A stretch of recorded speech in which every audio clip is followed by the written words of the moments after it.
Nu ką, šiandien pasižiūrim audinę Audi A6, 3 litrai, čia ta dviejų turbinų, 230 kW, matau, kad Lietuvoje jų nėra labai daug.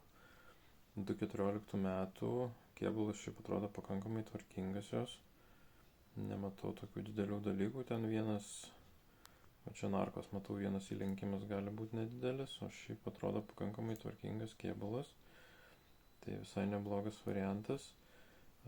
Pagrindinis dalykas, kas pas ją matau minusus, tai yra turbūt rida 350 praktiškai, tai reikia žiūrėti, ar servisai daryti iki pat galo, jeigu daryti viskas gerai, ir žiūrėti kaip bendra būklė. Kaina jos 10,5, bet yra galimybių dėrėtis gan stipriai, ten apie 9000 galim paimti, tai visai neblogas variantas iš tikrųjų gali būti. Jeigu ir tu nori daugiau sužinoti, kaip gali pats išsirinkti, surasti, pasitikrinti, nusipirkti automobilį, olanduauto.lt, ateik ir prisijung.